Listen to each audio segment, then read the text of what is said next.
जी नमस्कार, स्वागत है आप सभी का टीचर्स मंत्रा के यूट्यूब चैनल पे। मेरा नाम है Sushant Thakur. CDP comprehensive series अर्थात चाइल्ड डेवलपमेंट एंड पेडागोजी के कॉम्प्रिहेंसिव सीरीज में आज के सेशन में हम लोग डिस्कस करने वाले हैं जीन पियाजे थ्योरी ऑफ कॉग्निटिव डेवलपमेंट अर्थात जीन पियाजे के संज्ञानात्मक विकास का सिद्धांत। चैप्टर जो सीटेट, यूपीटेट, केवीएस आप किसी भी टीचिंग एग्जाम में चले जाए, स्पेशली आप पियाजे को स्किप नहीं कर सकते हैं। तो शुरुआत करते हैं। आप सबसे पहले पियाजे के बारे में थोड़ा सा जान लेते हैं। जीन पियाजे मुख्यतः एक स्विस साइकोलॉजिस्ट थे अर्थात स्विट्जरलैंड से बिलोंग करते थे। उन्होंने बच्चों के बेसिकली कॉग्निटिव डेवलपमेंट के ऊपर डिस्कशन किया है या एक तरीके से रिसर्च किया है और वो सब रिसर्च वो अपने ही बच्चों पे, उनके 4 बच्चे थे, खुद के 4 बच्चों पे ही उन्होंने ये रिसर्च किया है। और कुल मिला के इसको जो विकास है, जो संज्ञानात्मक विकास है किसी इंडिविजुअल का या किसी बच्चा का, वो किन किन अवस्थाओं से होकर गुजरता है, ये बेसिकली स्टेजेस की बातें करते हैं। इनका मानना है कि बच्चा जब तक मैच्योर नहीं होगा, एक प्रॉपर एज में नहीं आता है, प्रॉपर स्टेज में नहीं आता है, तब तक उसे आप दुनिया की कोई भी ट्रेनिंग कुछ भी कर दीजिए, कहीं भी रख दीजिए, कितना भी बेहतर लोगों से आप प्रशिक्षित कर दीजिए, बच्चा उम्र से पहले नहीं सीख सकता है। जैसे जैसे उसका स्टेज होगा बच्चा वैसे वैसे सीखता है। पियाजे जो थे वो रेडिकल कंस्ट्रक्टिविस्ट थे। रेडिकल कंस्ट्रक्टिविस्ट का मतलब है कि वह व्यक्ति जो हार्डकोर बिलीव करता हो कि बच्चा जो है सीखता है, लेकिन कैसे? एक्टिविटी से, खुद के एक्टिविटी से, और उस एक्टिविटी से जो एक्सपीरियंस गेन करता है उसके बेसिस पर वो लर्निंग करता है। इन्हें फादर ऑफ चाइल्ड साइकोलॉजी भी कहा जाता है अर्थात बाल मनोविज्ञान के पिता भी थे। इन्होंने कुल मिला के 4 स्टेजेस दिए हैं और भी एकोमोडेशन एक प्रोसेस दिया हुआ है कि किस तरह बच्चा जब दुनिया में आता है तो सबसे पहले किसी वस्तु को देखता है तो क्या परसेप्शन बनता है, धीरे धीरे उसको बैलेंस डिसबैलेंस की स्थिति आती है, फिर कैसे उस चीज़ों को एक्वायर करके या एसिमुलेट करके एकोमोडेशन में जाता है। उस सब प्रोसेस को आज हम लोग एक कॉम्प्रिहेंसिव तरीके से, कॉम्प्रिहेंसिव सेशन इसीलिए इसका नाम दिया गया है कि धीरे धीरे चलेंगे और बेहतर समझेंगे। तो सबसे पहले जीन पियाजे के बारे में हम लोग जानने के बाद जानते हैं कि इन्होंने कॉग्निटिव डेवलपमेंट अर्थात बच्चों के संज्ञानात्मक विकास। अब ये संज्ञान है क्या? तो संज्ञान का अर्थ है समझना या जानना।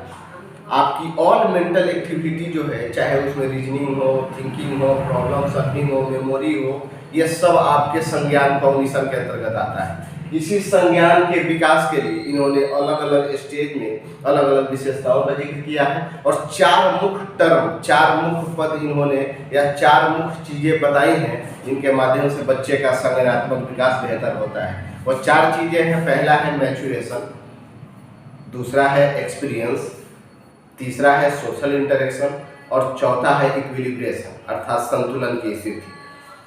ये 4 चीजें ये मानते हैं कि ये 4 फैक्टर है जो बच्चों के कॉग्निटिव डेवलपमेंट को इफेक्ट करता है। और 4 कौन कौन से हैं? पहला है मैच्योरेशन, दूसरा है एक्सपीरियंस, और तीसरा है सोशल इंटरेक्शन,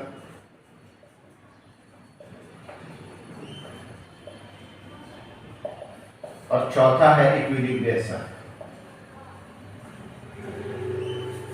ये 4 जो फैक्टर हैं अकॉर्डिंग टू जीन पियाजे बच्चे के संज्ञानात्मक विकास को आप कहें कि पूर्ण रूप से प्रभावित करता है। यही 4 चीज। इन्होंने लैंग्वेज को इम्पोर्टेंट नहीं दिया है और सोशल इंटरेक्शन को, लैंग्वेज को तो बिल्कुल भी, अकॉर्डिंग टू जीन पियाजे language is for no use. Jean पियाजे ने लैंग्वेज को या भाषा को संज्ञानात्मक विकास में कोई महत्व नहीं दिया है। जब आप वाइगोस्की की थ्योरी पढ़ेंगे तब आपको इस दोनों में अंतर भी पता चलेगा कि वाइगोस्की जो थे वो सोशल कंस्ट्रक्टिविस्ट थे जिन्होंने लैंग्वेज को भर भर के इम्पोर्टेंट दिया है, और जीन पियाजे ने लैंग्वेज की कहीं जिक्र नहीं किया है। उन्होंने बताया कि भाषा किसी काम की नहीं है अकॉर्डिंग टू जीन पियाजे। इन्होंने सोशल इंटरेक्शन को इस 4 फैक्टर में, मैच्योरेशन, एक्सपीरियंस, सोशल इंटरेक्शन और इक्विलिब्रेशन, इसमें सबसे लीस्ट इंपोर्टेंट इन्होंने सोशल इंटरेक्शन को दिया है अर्थात सामाजिक अंतःक्रिया। लेकिन इसमें भी इन्होंने एक बात स्पेशली कही है कि जो सोशल इंटरेक्शन है, इससे बच्चा ये नहीं है कि समाज में इंटरेक्ट करता है और चीज़ें एसिमुलेट कर लेता है, ऐसा नहीं है। बच्चा जब सोसाइटी में इंटरेक्ट करता है तो एक अपना समझ का, एक थिंकिंग कंस्ट्रक्ट करता है, अपने विचार का निर्माण करता है और उससे एक अनुभव लाता है जो उसके संज्ञानात्मक विकास को बेहतर बनाता है। तो ये सोशल इंटरेक्शन को इसमें सबसे लीस्ट इंपोर्टेंट माना है। लेकिन 4 फैक्टर ओवरऑल है अकॉर्डिंग टू जीन पियाजे जो बच्चे के कॉग्निटिव डेवलपमेंट को प्रभावित करता हुआ है, मैच्योरेशन, एक्सपीरियंस, सोशल इंटरेक्शन और इक्विलिब्रियम। इसके अलावा इन्होंने 4 स्टेजेस की भी बात की हुई है कि बच्चा कैसे कैसे किस किस स्टेज में किन किन विशेषताओं को ग्रहण करता है या पाता है या उसके अंदर होती है। वो 4 जो उन्होंने स्टेजेस दिए, उसका पहला है सेंसरी मोटर स्टेज, दूसरा है प्री ऑपरेशनल स्टेज, तीसरा है कॉन्क्रीट ऑपरेशनल स्टेज और चौथा है फॉर्मल ऑपरेशनल स्टेज। अब हम बारी बारी से पहले चारों को आपको ब्लैक बोर्ड पे लिखा हुआ मिलेगा, उसके बाद एक एक करके उसके पॉइंट बाय पॉइंट उसको हम समझेंगे कि आखिर जो सेंसरी मोटर स्टेज है उसमें क्या विशेषताएं हैं, प्री ऑपरेशनल स्टेज में आपकी क्या विशेषताएं हैं, कॉन्क्रीट ऑपरेशनल में क्या विशेषताएं हैं और फॉर्मल ऑपरेशनल में क्या विशेषताएं हैं। धीरे धीरे इसको एक एक करके समझेंगे और बेहतर समझेंगे।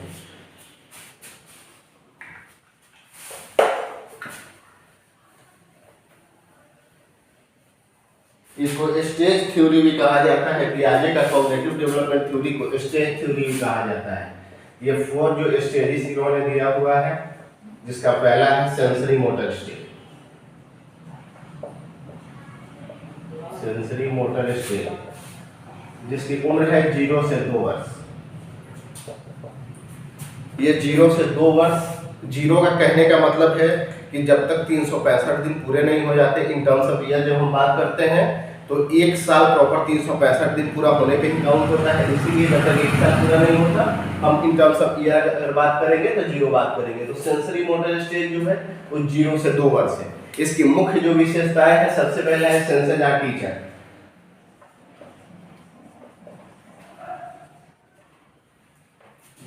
इसका मतलब है कि बच्चा जो है अपने मुख्य 5 ज्ञानेंद्रियों जो आँख, कान, नाक, जीभ और त्वचा है उसी के माध्यम से सीखता है, क्योंकि बच्चा ना तो इस उम्र में बेहतर एक्सप्लोर कर पाता है, ना ही चीजों को इमेजिन कर पाता है, ना ही हाइपोथेसिस थिंकिंग या रीजनिंग होती है। तो बच्चा जब सीखता है या जो देखता है उसके बारे में जो जानकारी लेता है अपने सेंसेस के माध्यम से लेता है, चाहे वो हाथ से छू करके देखे, उसको टच करके देखे, चाहे उसको मुंह में लेकर के देखे। आप देखे होंगे कि स्पेशली जो छोटा बच्चा है किसी भी वस्तु को अपने मुंह में रखता है। इसका मतलब है कि बच्चा का उस वस्तु का जो परसेप्शन है, जो दिमाग में बना है, उस वस्तु का एक प्रकार से जो विशेषता है या वो वस्तु है क्या, इसकी जानकारी के लिए बच्चे के पास इमेजिनेशन पावर नहीं है, दुनिया की और भी जानकारियां नहीं है। वो जो उसका सेंसेस है उसी के थ्रू वो पता करना चाहता है कि जो सामने वाला ऑब्जेक्ट दिख रहा है वो है क्या। इसीलिए इसको एक टर्म दिया हुआ है सेंसेदार टीचर, कि वहाँ एक शिक्षक के रूप में काम करता है। उसकी 5 मुख्य जो ज्ञानेंद्रियां हैं। दूसरा है इसकी विशेषता, आप कह सकते हैं डेफर्ड इमिटेशन। डेफर्ड इमिटेशन इसकी मुख्य विशेषता है। एक और है, डेफर्ड इमिटेशन का मतलब होता है विलंबित अनुकरण। बच्चा अभी अपने से बड़ों को कुछ करते हुए देखता है और कुछ देर बाद आप देखेंगे कि बच्चा उस काम को जो एक बड़े या वयस्क व्यक्ति कर रहे थे उस काम को पुनः दोहराता है, यानी रिपीटेशन है वो काम का, उसी को डेफर्ड इमिटेशन बोलते हैं। तीसरा इसका पॉइंट है गोल डायरेक्टेड बिहेवियर। गोल डायरेक्टेड बिहेवियर का मतलब है कि बच्चे के सामने जो भी ऑब्जेक्ट होता है, बच्चा उसको पाने के लिए कुछ ना कुछ एक्टिविटी करता है, उसके पास तक पहुंचता है। जब तक बच्चा उस वस्तु को छू ना ले, देख ना ले, उसके पास तक पहुंच न जाए, बच्चे के अंदर क्यूरियोसिटी बनी रहती है। अर्थात गोल डायरेक्टेड बिहेवियर है कि बच्चा किसी ऑब्जेक्ट को देख के जब रिस्पॉन्स करता है और चाहता है कि वो वस्तु उसके पास आ जाए, वो वस्तु को पाने के लिए उसकी तरफ एक्टिविटी करता है, यानी गोल डायरेक्टेड बिहेवियर। इसका सबसे एक लास्ट और सबसे इंपॉर्टेंट जो कैरेक्टरिस्टिक्स है वो है ऑब्जेक्ट परमानेंस। ऑब्जेक्ट परमानेंस ये आपको 9 से 11 मंथ या 2 साल से पहले आ जाती है।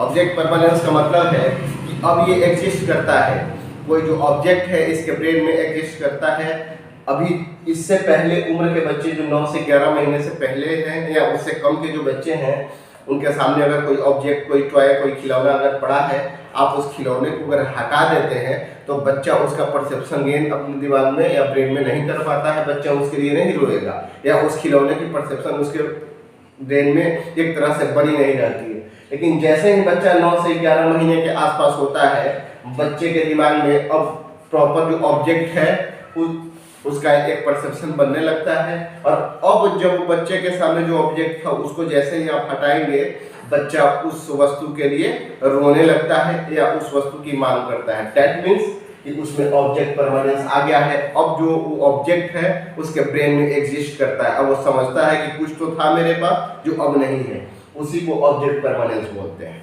ये 4 मुख्य कैरेक्टरिस्टिक्स है सेंसरी मोटर स्टेज की। आप बिल्कुल एंटीजिप अगर इस टर्म को याद रखते हैं, पेपर में आपका क्वेश्चन नहीं फंसेगा, या आप क्वेश्चन को मिस नहीं कर पाएंगे एग्जाम में। दूसरे स्टेज पे चलते हैं। दूसरा स्टेज है प्री ऑपरेशनल स्टेज, जिसकी उम्र सीमा है 2 से 7 वर्ष। प्री ऑपरेशनल स्टेज 2 से 7 वर्ष। इसकी मुख्य विशेषता है 2 से 7 वर्ष का बच्चा घर से थोड़ा थोड़ा निकलना शुरू कर देता है। गैंग बनने से पहले की उम्र है, तो इसको आप pre gang age, pre school age भी बोल सकते हैं। तो ये प्री गैंग एज है।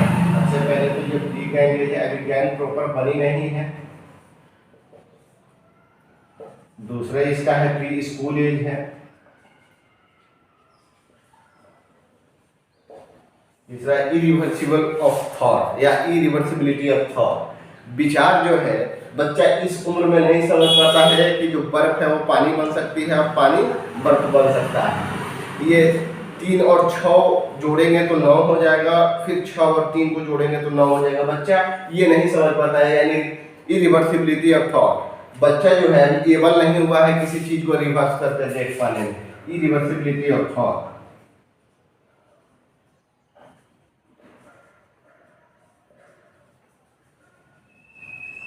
इरिवर्सिबिलिटी ऑफ थॉट अर्थात विचारों की अनुक्रमणीयता, इसको शायद हिंदी में बोलते हैं कि बच्चा जो है अपने विचार को या किसी चीज को उलट करके या रिवर्स करके नहीं देख पाता है।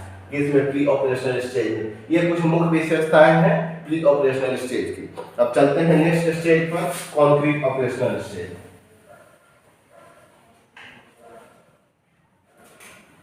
तीसरा है कॉन्क्रीट ऑपरेशनल स्टेज।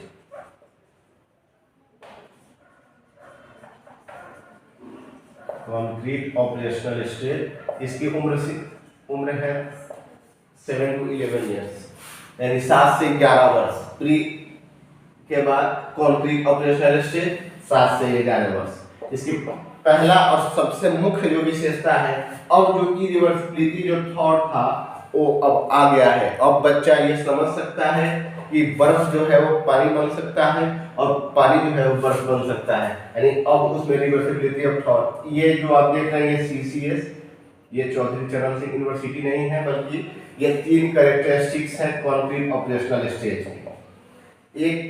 एक C से है क्लासिफिकेशन, इससे है कंजर्वेशन और इससे है सीरियसन। ये 3 कैरेक्टरिस्टिक्स जो है, 3 मुख्य विशेषताएं जो है वो कॉन्क्रीट ऑपरेशनल स्टेज अर्थात इसको मूर्त संक्रियात्मक अवस्था बोलते हैं।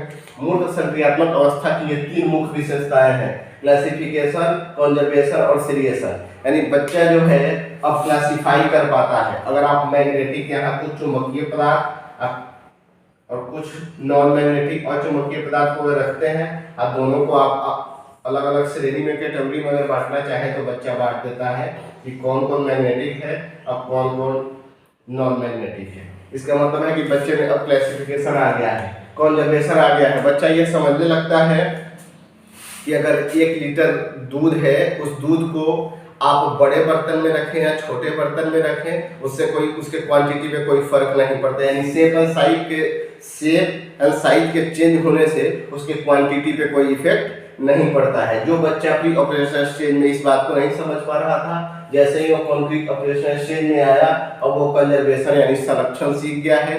अब वो जानता है कि जो 200 ml जूसेस को आप लंबे वाले बीकर में डाले या पतले वाले बीकर में डाले, उसकी क्वांटिटी जो है वो सेम रहेगी। ये कॉन्जर्वेशन है। सीरिएशन का मतलब कि वो असेंडिंग और डिसेंडिंग ऑर्डर में चीजों को लगाना सीख गया है। ये मुख्य जो विशेषताएं हैं CCS, क्लासिफिकेशन, कंजर्वेशन और सीरिएशन, ये है कॉन्क्रीट ऑपरेशनल स्टेज की मुख्य विशेषताएं। इसकी एक और मुख्य विशेषताएं हैं, इसमें एक वर्ड है इसकी मुख्य विशेषताओं में, thought begins about concrete object. मतलब जो बच्चा है वह चीजों को सोच सकता है मूर्त चीजों के बारे में, जो चीज उसके सामने एग्जिस्ट करती है। जैसे ये मार्कर है, अगर वो मार्कर बच्चा देख रहा है तो अब ये मार्कर की इसकी लंबाई, इसकी चौड़ाई, इसमें क्या है, ये क्या कलर है, ये क्या काम करता है, क्या विशेषता है, जो सामने चीजें हैं उसका वो बारीकियों से अब अध्ययन कर सकता है जब वो बच्चा कॉन्क्रीट ऑपरेशन स्टेज में होगा। तो logic begins about concrete object, यानी जो चीजें मूर्त में है उसके प्रति लॉजिक जो है, जो तर्क जो है वो शुरू हो जाती है किस एज में, कॉन्क्रीट ऑपरेशनल स्टेज में। चलते हैं चौथा और फाइनल स्टेज में। चौथा और फाइनल स्टेज है हमारा फॉर्मल ऑपरेशनल स्टेज। इसको हिंदी में औपचारिक सक्रियात्मक अवस्था बोलते हैं। इसकी उम्र सीमा है 11 से 15 या 11 प्लस आप कह सकते हैं। ऐसे बेसिकली पियाजे ने 15 वर्ष तक के बच्चों को अपने प्रयोग में लिया था, या 15 वर्ष तक के बच्चों का ही कॉग्निटिव डेवलपमेंट थ्योरी में इन्होंने सारा सैंपल लिया हुआ था। इसीलिए हम जो मानते थे 11 से 15 मानते हैं। हालांकि आप 11 प्लस या 11 के अबव भी अगर आप लिखते हैं तो कोई दिक्कत नहीं है।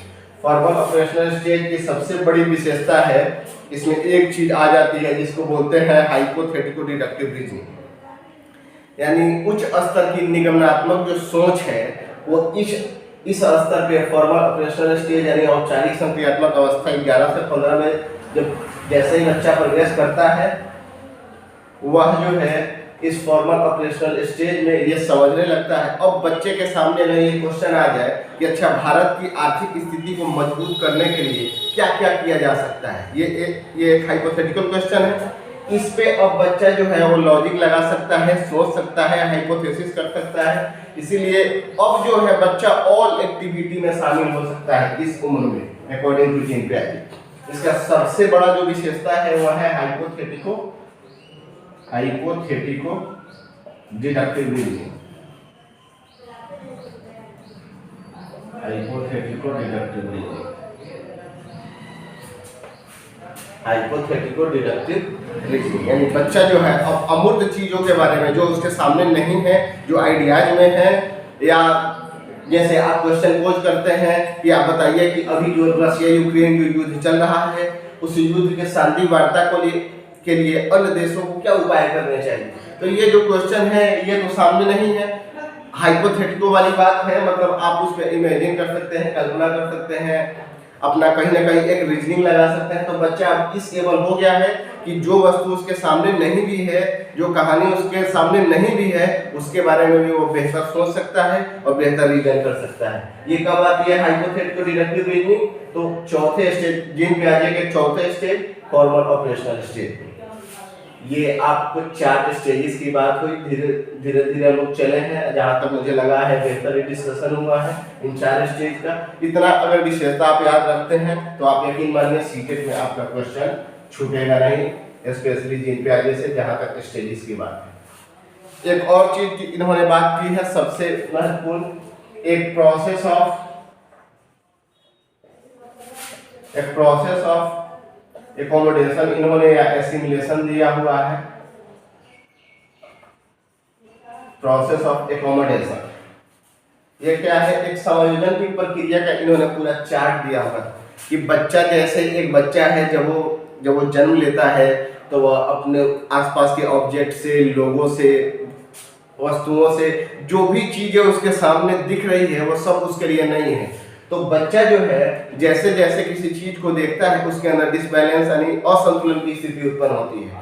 उसके बड़े, उसके पेरेंट्स, उसके सिबलिंग, आसपास के लोग, मान लो किसी बच्चे ने एक पक्षी देखा और किसी ने बता दिया कि ये कौवा है, अर्थात क्रो है। अब बच्चा ने ये परसेप्शन बना लिया है, एग्जिस्ट कर लिया अपने दिमाग में कि जो उड़ता है, जो छोटा है, जो उड़ता है वो कौवा है, उसको कौवा बोलते हैं।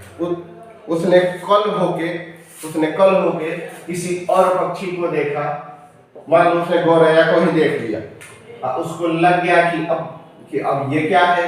कल तो जो पक्षी जिसके बारे में उसके पेरेंट्स या कोई भी जो आसपास के जो लोग हैं उन्होंने बताया था कि जो उड़ते हैं, जो देखने में छोटे हैं, जो उड़ते हैं वो कौवा है। तो अब ये भी उड़ता है, जब वो बोलता है कि ये कौवा है तो घर के लोग या आसपास के लोग बोलते हैं कि नहीं ये कौवा नहीं है, दूसरा पक्षी है, गौरैया है। तो अब जो है बच्चा पहले जो बैलेंस में था कि चलो जो उड़ता है वो कौवा होता है, एक चीज उन्होंने दिमाग में रजिस्टर कर लिया था। जैसे ही वो दूसरे पक्षी को देखता है और कौवा बोलता है तो लोग बोलते नहीं है कौवा नहीं है, गौरैया है। अब जो है इस सिचुएशन में उसके अंदर डिसबैलेंस यानी असंतुलन की स्थिति होगी कि अच्छा जब अगर ये गौरैया है तो फिर उड़ता कैसे है, अगर ये गौरैया नहीं है, अगर ये कौवा नहीं है तो फिर इसमें वो सभी विशेषताएं क्यों है जो कौवा में थी। इस बात को लेके अब वो डिसबैलेंस में आ जाता है। तो होता क्या है, इसीलिए इन्होंने एक पूरा प्रोसेस, एक पूरा चार्ट दिया हुआ है। जैसे एक सिंपल सा हम रेट्रो सा एग्जांपल लेते हैं, जो आप ये पहले ईयरफोन्स आते थे जो वायर के साथ कनेक्टेड हैं फोन से, आप कान में लगा के कुछ भी फोन की कोई भी चीजें आप अपने कान में डायरेक्टली सुन रहे हैं, बाहर एक्सटर्नल उसकी कोई वॉइस नहीं। बच्चा ने वो देखा, पहली बार पूछा ये क्या है, आपने बताया कि ये ईयरफोन है। जो मटेरियल आपके फ़ोन में चल रही हो उसकी वॉइस को क्लियर सुनने के लिए आप डायरेक्टली उसको वायर के थ्रू आप कनेक्ट करके और आप अपने ईयर में डालेंगे, आप सब कुछ सुनेंगे। बच्चा ने ये एडजस्ट कर लिया, ये बैलेंस बना लिया कि अच्छा ये जो चीज़ है इसको ईयरफोन बोलते हैं। कुछ दिन बाद आप ईयरपॉड लाए, जो ईयरपॉड से आप कान में लगाए, और जैसे ही आप कान में लगाए बच्चा देखा कि अच्छा इसमें तो ना वायर है ना कुछ है, तो फिर ये तो बच्चा बोला अच्छा ये ईयरफोन है, आपने बोला कि नहीं ईयरफोन नहीं है। अब बच्चा जो है जो एक का जो पहले से बिल्कुल बैलेंस में बना हुआ था अब वो डिसबैलेंस में आ गया है कि अच्छा जो पहले जो वायर वाला था वो तो अब है नहीं, तो फिर इसमें भी हम वॉइस ही सुनते हैं, इसमें भी वॉइस सुनते हैं। फिर अंतर क्या है, फिर आप बताएंगे कि ये वायर वाला था, जो पहले वाला था वो वायर वाला है, दूसरा वाला एयरपोर्ट्स भी काम वही करता है लेकिन इसमें वायर नहीं है। फिर आप इस दोनों में अंतर बताएंगे, बच्चे में जो डिसबैलेंस की स्थिति उत्पन्न हुई थी वो जाके फिर से बैलेंस में यानी फिर से संतुलन में आएगा, और फिर उस चीज़ों को एसिमुलेट कर लेगा कि अच्छा जिसमें वायर हो वो ईयरफोन है, आज जो विदाउट वायर हो वो एयरपोर्ट्स है। इसी के लिए एक पूरा प्रोसेस इन्होंने एकोमोडेशन का दिया हुआ है कि सबसे पहले कोई बच्चा जब दुनिया में कुछ देखता है तो एसिमुलेशन कर लेता है, यानी एसिमुलेट कर लेता है, यानी उसको आत्मसात कर लिया। फिर जो है अब वो इक्विलिब्रेशन में है यानी बैलेंस में है। एसिमुलेशन है, कोई वस्तु आपने दिखाया, ईयरफोन आपने दिखाया, उसने एसिमुलेट कर लिया कि जो वायर है जो कानों में लगा के हम फोन के जो भी चीजें उसको सुन सकते हैं, उसने एसिमुलेट कर लिया, अब वो इक्विलिब्रेशन में है। जैसे ही न्यू सिचुएशन आया, जैसे उन्होंने ईयरपॉड देखा, अब जो है वो जैसे ईयरफोन बोलता है लोग बोलते हैं ये जो है ईयरपॉड्स है। अब जो न्यू सिचुएशन जैसे ही आया वो डिसइक्विलिब्रियम में चला गया, अब वो असंतुलन की स्थिति में, अब वो पता नहीं चल पा रहा है कि अच्छा अगर ईयरफोन है तो इसके वायर कहाँ है, और नहीं है तो फिर इसके फोन की आवाज़ कैसे सुन पा रहे हैं। फिर किसी ने बताया कि इस दोनों में यही अंतर है कि जो वायर वो काम दोनों वही करता है, बट ईयरफोन में वायर होता है और ईयरपॉड जो है विदाउट वायर होता है। जो ये डिसइक्विलिब्रियम की जो स्थिति थी अब वो एकोमोडेट कर लेता है, अब वो अपने मॉडिफाई कर लेता है, एकोमोडेशन आ गया। सबसे पहले किसी चीज को आत्मसात करता है तब वो संतुलन में है, जैसे न्यू सिचुएशन आई डिसइक्विलिब्रियम में गया और आपने फिर उस दोनों के बीच में अंतर को क्लैरिफाई किया, अब बच्चा एकोमोडेट कर लिया, यानी पहले से जो एक स्कीमा था, जो एग्जिस्टिंग स्कीमा था उसमें उस चीजों का एक सही परसेप्शन बना लिया। उन्होंने एक वर्ड का भी प्रयोग किया है स्कीमा। स्कीमा का मतलब है रूम्स ऑफ इंफॉर्मेशन या पॉकेट्स ऑफ इंफॉर्मेशन। जैसे हमारा ये ब्रेन है, ऐसे ब्रेन होता नहीं है, लेकिन आप इमेज के थ्रू बस इतना समझ सकते हैं ये ह्यूमन ब्रेन है, इसमें अलग अलग लोगों की, अलग अलग बॉलीवुड स्टार की, बुक की, आपकी फिल्मों की, आपके घर के मेंबर की, अलग अलग लोगों की अलग अलग इमेज बनी है। जैसे आप उसको देखते हैं और पहचान जाते हैं, तो ये क्या है, ये रूम्स ऑफ इंफॉर्मेशन है या पॉकेट्स ऑफ इंफॉर्मेशन है। स्कीमा एक पूरा घर बना हुआ है जिसमें आप अलग अलग लोगों को, अलग अलग चीजों को कैटेगरीवाइज करके देखे हुए हैं, जिससे कि आप पहचान पाते हैं कि ये मार्कर है, ये ब्लैक बोर्ड है, कोई सामने जो जो पढ़ा रहा है व्यक्ति है। आप इस चीज को किस चीज के माध्यम से जान जाते हैं, तो स्कीमा है। इस स्कीमा के में क्या कहा है, रूम्स ऑफ इंफॉर्मेशन या पॉकेट्स ऑफ इंफॉर्मेशन, छोटा छोटा एक पैकेट है ये सूचनाओं का। इन्होंने एक बात कही है जो आप एसिमिलेशन और एकोमोडेशन यही समझ लेते हैं। एसिमिलेशन जहां भी ऐड आ जाए, न्यू चीजों को जहां भी ऐड करना आ जाए, डायरेक्टली ऐड करना, आप वहां एसिमिलेशन के साथ जाएंगे। और जब मॉडिफाई आ जाए, चेंज आ जाए, जब किसी चीज को बदल के या उसमें सुधार करके या उसको बेहतर बना के फिर से उस चीज को धारण किया जाता है, वहाँ एकोमोडेशन आ जाता है। एकोमोडेशन जब भी आए, जहाँ मॉडिफाई दिख जाए, चेंज दिख जाए, मैनिपुलेशन दिखे, वो आपका एकोमोडेशन। और जहाँ सिर्फ और सिर्फ ऐड आ जाए, न्यू सिचुएशन या न्यू चीजों को ऐड करना, वो आपका एसिमुलेशन है। इतना थ्योरी अगर जीन पियाजे की अगर आप कर लेते हैं, इसको एक बार रिवाइज कर लेते हैं, इससे रिलेटेड कुछ क्वेश्चन आप प्रैक्टिस कर लेते हैं, तो हम आशा करते हैं कि ये जीन पियाजे की जो कॉग्निटिव डेवलपमेंट थ्योरी है, उससे क्वेश्चन आपका सीटेट में स्पेशली छूटेगा नहीं या बचेगा नहीं। ये जीन पियाजे का कॉग्निटिव डेवलपमेंट जो थ्योरी है, ये थ्योरी आपको इस वीडियो के माध्यम से पहुंचाया गया, वो कैसा लगा अपना प्रतिक्रिया कमेंट बॉक्स में जरूर दें। और अभी अगर आप चैनल पे नए हैं तो चैनल को सब्सक्राइब करें और बेल आइकन को भी प्रेस कर दें, ताकि नई वीडियो जब भी आए आप तक पहुंच जाए। धन्यवाद।